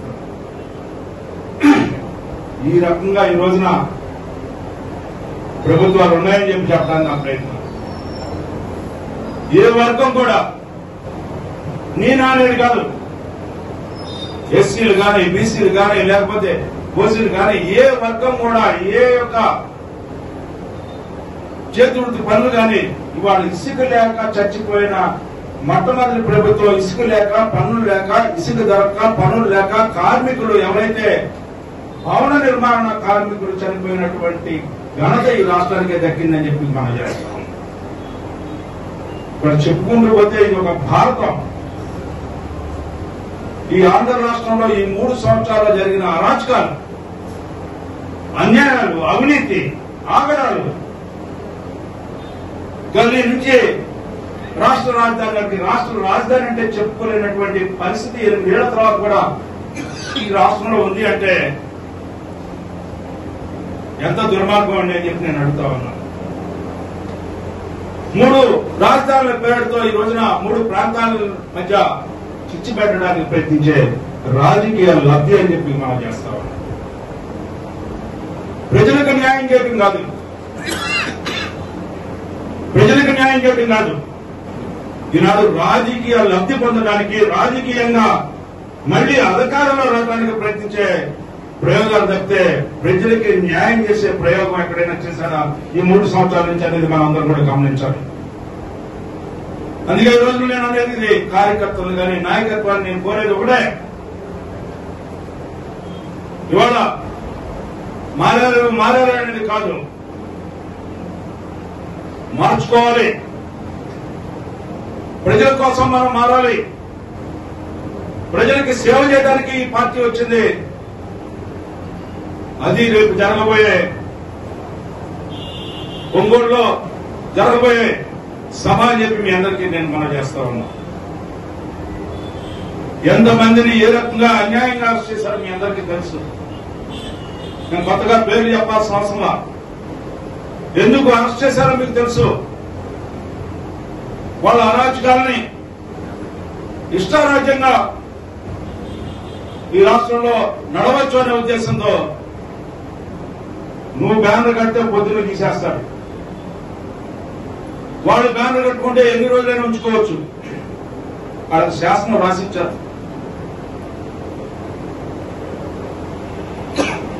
ఎవరైనా పడగొట్టచ్చు వారికి ఇష్టమైతే. మనం ఆ స్థలంలోకి మన స్థలంలోకి మనం వెళ్ళడానికి కూడా ఈ రాష్ట్రంలో హక్కు లేదు. ఇవాళ ఇలాంటి నైజాన్ని ఇలాంటి విధానాన్ని ప్రతి గ్రామంలో కూడా చూస్తా ఉన్నాం. వీళ్ళు చెప్పింది శాసనం, వీళ్ళు చేసింది శాసనం. ఈ శాసనాలకి చెడు రోజులు వచ్చినాయని చెప్పడానికే రేపు మనం చేసుకునే మహానాడులో నిర్ణయాలు చెప్పి మనం చేస్తా ఉన్నాం. అందుకనే మహానాడులో పాల్గొనే ప్రతి ఒక్క నాయకుడు భవిష్యత్తులో ఈ పార్టీ పట్ల మనం ఏ రకంగా ఉండాలి, మన కర్తవ్యం ఏమిటి, తెలుగుదేశం పార్టీ కార్యకర్తగా, అంతేకాకుండా భవిష్యత్తులో మేము ఏ రకంగా ఈ పార్టీని ముందుకు తీసుకెళ్లాలి, ఈ అరాచకాలకి అడ్డుకట్టేయాలంటే అనేది కూడా ప్రతి ఒక్కరు కూడా తన మనసావాచ నిర్ణయించుకోవాల్సినటువంటి నిర్ణయం అని చెప్పి మీకు మనం చేసుకుంటూ రేపు జరగబోయే 28వ తారీఖు జరగబోయే కార్యక్రమానికి ఉదయం ఇక్కడ 10:30 సమయంలో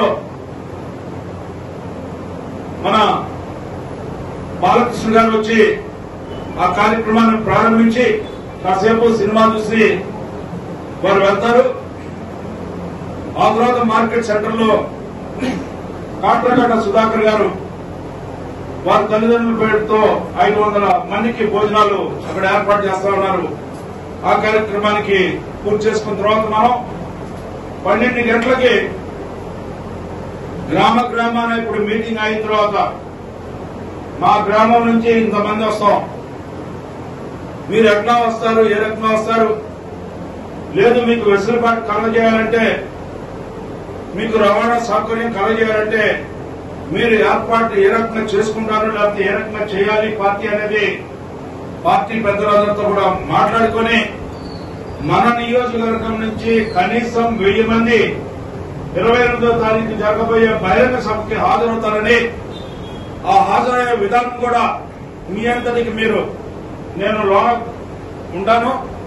ఏ ఊరు నుంచి ఎంతమంది వస్తారు, ఏ రకంగా వస్తారు అనేది మీరు చెప్తే ఒకవేళ రావడానికి వీళ్ళని పరిస్థితులు ఏమైనా ఉంటే రవాణా సౌకర్యం ఏ రకంగా కలగజేయాలనేది మనం మాట్లాడుకొని ఎంత రాత్రి అయినా సరే ఈ కార్యక్రమాన్ని పూర్తి చేసుకుని వెళ్ళవలసిందిగా మీ అందరికీ మనం చేస్తూ, మరి ముఖ్యంగా మహిళలు మీరు ఏ రకంగా రాదలుచుకున్నారు, ఎట్లా వస్తారు, రావడానికి ఏ రకంగా మీకు సౌకర్యం ఉందా లేదా, ఏ రకమైన సౌకర్యాలు మీకు కావాలి, వీటన్నింటిని కూడా మీరు చర్చించుకొని నాతో మాట్లాడి వెళ్ళవలసిందిగా. అదేవిధంగా ఏ మండలం నుంచి ఎంతమంది వస్తారు, కొల్లిపల్లి మండలం నుంచి ఎంతమంది వస్తారు అంటే మనకి 80 విలేజ్లు, 40 వార్డులు, 20 కొల్లిపల్లి, 18, 78 హ్యామ్లెట్లు కూడా కనుకుంటే 80 ఇంటూ 15 అంటే 1200 మంది. ఊరికి 1500 మంది. పెద్ద విలేజ్ అయితే 25 మంది, చిన్న విలేజ్ అయితే 10 మంది, ఇంకా చిన్న విలేజ్ అయితే 5 వస్తే 1200 మంది ఈజీగా వెళ్తాం. ఈ 5, 15, 20, 25 మంది రాగలిగిన సమర్థత ఉందా లేదా అనేది చూపించాల్సిన బాధ్యత మీ నాయకత్వం మీద ఉంది అని చెప్పి సంపూర్ణంగా విశ్వసిస్తూ నాకు మీరు సమాచారాన్ని ఇచ్చి ఇక్కడి నుంచి వెళ్లవలసిందిగా. అవసరమైతే ఒక పూట మీరు అన్నం వండకపోయినా వాళ్ళు వండుకుంటారు, వాళ్ళు ఇక్కడ ఉండి మీకు వండలేదనుకుంటే వెళ్లేటప్పుడు తినేది. మీరు అందరూ కూడా ఈ రోజు ఈ కార్యక్రమాన్ని పూర్తి చేసి వెళ్లవలసిందిగా కోరుకుంటూ ఈ కార్యక్రమాన్ని ఇంత దిగ్విజయం చేసినందుకు ఎంతో చైతన్యంతో మనం చేసుకోబోయే ఈ 2 కార్యక్రమాలు కూడా దిగ్విజయం చేయాల్సినటువంటి బాధ్యత. ప్రతిరోజు చక్కగా 9ంటికి వెళ్ళి సినిమా చూసి 11ంటికి బయటకు వచ్చి టీ తాగుతా ఎంతమంది మాట్లాడుతూ ఉంటారో, ఎంతమంది వెళ్ళారో అనేది కూడా చూస్తా ఉంటాను. కాబట్టి అందరూ కూడా చక్కగా ఏసీ థియేటర్ హ్యాపీగా ఉంటుంది. ఫేమస్ అయిన వారి థియేటర్ లో ప్రతి వారం 5 సినిమాలు, అంటే సోమవారం నుంచి శుక్రవారం దాకా. శనివారం ఆదివారం మనం ఇట్లా హాల్ వాళ్ళు సొంత సినిమాలు వేసుకుంటారు. మనం థియేటర్ కూడా ఒక్కొక్క థియేటర్ లో వాళ్ళు వేసినందుకు మనం డబ్బులు కడతా ఉన్నాం. అందుకే ఉచితంగా మీ అందరూ వెళ్ళి సినిమా చూడొచ్చు అని చెప్పి మా మహిళలు మీరు కూడా చూడొచ్చు. వచ్చే 10 మందిని కూడా తీసుకొచ్చుకొని చూసుకోవచ్చు. కానీ అట్లానే క్యాడర్ పెరిగింది మీ అందరికి అని చెప్తూ మీ అందరి దగ్గర సెలవు తీసుకుంటూ, ప్రతి ఊరు ప్రతి మండల నాయకులు ఇప్పుడు కూర్చొని ఏ మండలానికి ఆ మండలం కూర్చొని చర్చించి ఈ రకంగా 27వ తారీఖు వచ్చే ప్రతినిధులు ఎవరెవరు అనేది లిస్టు కూడా తెలుసుకోండి. 28 ఏ రకంగా రావాలనేది తెలుసుకోండి. 28 మార్నింగ్ ఎట్లా డిజైన్ చేసుకోవాలో ఇక్కడ కార్యక్రమాన్ని దిగ్విజయం చేయాలి. ఆ తర్వాత మనందరం కూడా 12కి బయలుదేరి కరెక్ట్ గా మనం భోజనం చేసి 12కి బయలుదేరి 3-4 మధ్యలో వెళ్తే సభ 4కి ఫినిష్. మళ్ళీ 2-3 గంటలు సభ, 2 గంటల కంటే కూడా సభ ఎక్కువ పెట్టట్లేదు. చాలా లిమిటెడ్ గా 4-5తో మాట్లాడే కార్యక్రమం పెట్టాము. 6-7:30కి బయలుదేరితే మళ్ళీ ఇంటికి 10కి భోజనానికి వచ్చేస్తాం. రైట్, ఇప్పుడు కార్యక్రమం నిర్ణయించండి. Thank you.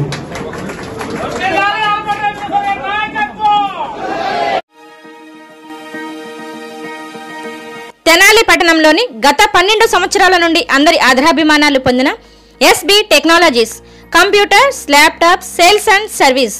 మా వద్ద కంప్యూటర్లు, ల్యాప్టాప్లు, ప్రింటర్లు మరియు కంప్యూటర్కు సంబంధించిన అన్ని పార్ట్స్ లభించును మరియు ఇంటి వద్దకి, ఆఫీస్ వద్దకి వచ్చి సర్వీస్ చేయబడును.